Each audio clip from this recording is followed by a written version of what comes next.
Assalamualaikum warahmatullahi wabarakatuh. Halo semuanya. Sebelumnya kenalin, namaku Elvira Khairunisa.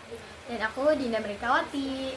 Di sini teman-teman udah pada nonton belum film pendek kita? Kalau belum, tonton dulu ya.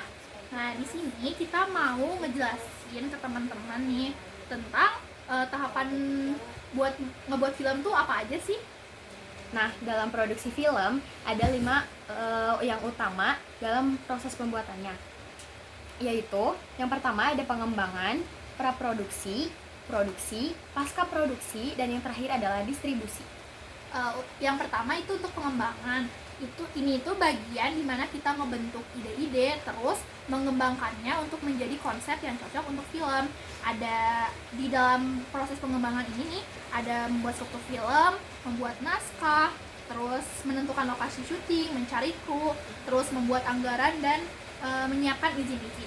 Terus yang kedua kan ada praproduksi. Ini tuh langkah sebelum kita mulai produksi, penyesuaian dan persiapan akhir. Beberapa proses praproduksi bahkan bisa memerlukan waktu berbulan-bulan sebelum kita memulai syuting. Pada tahap ini mempersiapkan yang pertama ada desain alat, penganggaran, casting dan latihan, pengintaian lokasi, desain kostum, pencahayaan dan efek. Terus yang terakhir ada penyempurnaan naskah-naskah. Idealnya kita menyiapkan atau menyelesaikan sebanyak mungkin sebelum kita masuk ke proses produksi. Yang ketiga, kita mulai nih pada tahap produksi. Pastinya kita menyiapkan dan mengatur peralatan teknis sebelum untuk memulai syuting. Terus kadang pas proses syuting berlangsung, kita sering menemukan tantangan tak terduga atau kendala-kendala yang membutuhkan keputusan kreatif secara langsung. Terus kadang tuh perlu pengambilan gambar yang berulang karena adanya kekurangan. Satu hal yang perlu diperhatikan, semua langkah dapat bervariasi tergantung pada ukuran dan skala produksi. Nah, yang keempat ada pasca produksi. Fase pasca produksi yaitu penyuntingan gambar dimulai dari rekaman kasar hingga ke potongan halus. Yang terakhir ada final cut, menyelesaikan versi akhir dari film yang diedit. Nah, ada juga penyesuaian gradasi warna, suara, juga efek suara visual yang disebut VCX. Yang kelima, yang terakhir adalah pemasaran atau distribusi. Metode pendistribusiannya dapat mencakup yang pertama festival film, yang kedua perilisan teater, yang ketiga platform populer seperti Netflix, Amazon, Prime Video, dan lain-lain. Nah, metode pemasarannya dapat mencakup seperti trailer, meet and greet dengan pemain film, dan yang terakhir bisa dengan pemutaran film, acara sesi tanya jawab, dan juga cara lainnya untuk melibatkan penonton. Nah, setelah teman-teman tahu nih ada apa aja sih tahapan produksi film, gimana? Teman-teman tertarik untuk memulai membuat film? Kalau kuncinya sih, kalau misalnya mau membuat sebuah karya, harus dimulai dulu. Jadi jangan takut memulai ya. Oke guys, tadi kan kita udah ngobrol-ngobrol nih sama Dinda. Nah, sekarang kita mau ngobrol-ngobrol lagi dengan aktor lainnya. Siapa tuh? Hai. Ratu di sini. Oke, kalau sama Ratu nih aku mau nanya-nanya. Kan kemarin pas kita ngebuat film pendek tuh ada kolaborasinya dengan AI, yaitu ChatGPT untuk membuat naskah. Terus sama kita dikembangin lagi, baru kita mulai syuting.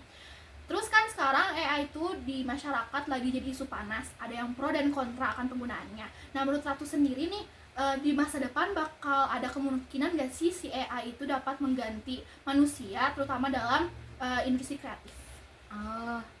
Menurut aku sih canggihnya mesin atau kecerdasan buatan itu nggak mungkin ngainin kecerdasan manusia kan ya. Apalagi di kemampuan imajinasi, kreativitas, sama spontanitas dan lain-lain.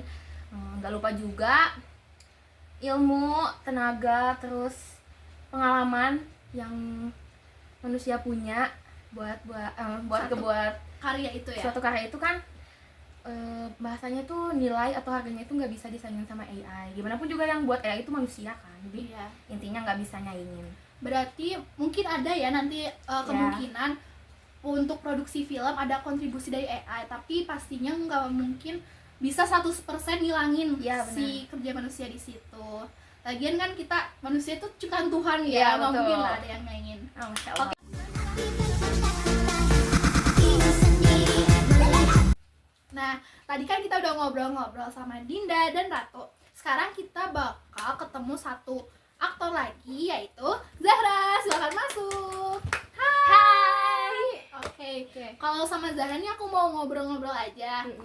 Gimana nih perasaan, terus kesan dan kesan selama syuting? Terus ada kejadian-kejadian atau kendala nggak? Boleh diceritain aja. Oke, perasaan aku selama syuting tuh cukup seneng ya, karena bisa jadi berkomunikasi juga sama teman-teman aku, kayak ngobrol-ngobrol gitu. Tapi ada kendala juga waktu syuting tuh. Kayak dari awal syuting tuh itu tuh hujan terus. Kayak sekarang nih lagi hujan ya. Kebetulan sekarang hujan lagi. Iya, benar. dari tadi. Terus apa ya? Nah, kalau untuk kejadian sih itu, aduh, aku ini gara-gara aku sih, aku merasa bersalah banget ya guys. Kejadiannya itu aku tuh kan lagi mundur-mundur nih, pengen duduk. Posisinya Zahra Iya. tuh lagi megang kamera, ini lagi Bener. merekam. Terus aku tuh pengen duduk kan, aku gak lihat-lihat, emang asal duduk aja gitu. Terus aku nggak sengaja ngedudukin si colokan lampu yang buat Kita ngecat. lighting. Iya. Jadi itu waktu dicabut tuh Udah copot itunya, jadi nggak bisa Nggak bisa dipakai lagi deh. Jadi itu aku maaf banget ya Dinda, teruntuk Dinda yang punya lampunya ya. Ya gara-gara kejadian itu kita lanjut syuting pakai lightingnya seadanya, pakai HP. Ya benar. Nggak rusak wae. Aduh. Pokoknya itu menurut Zahra gitu kejadian yang paling membekas ya. Iya benar. Buat pesan-pesan ke penonton ada apa nih? Pesan aku ke penonton sih, kalian harus nonton film kita ya, karena itu tuh benar-benar Kita udah iya. report lah gitu. Iya, jadi kalian harus tonton karena itu worth it banget lah untuk ditonton. Jangan lupa like sama komen juga Iya, ya. kalau bisa subscribe ya. Oke. Makasih banyak. Makasih banyak. Nanti linknya kita taruh di description box. Oke. Bye bye. Bye-bye. Makasih banyak udah nonton. Ya.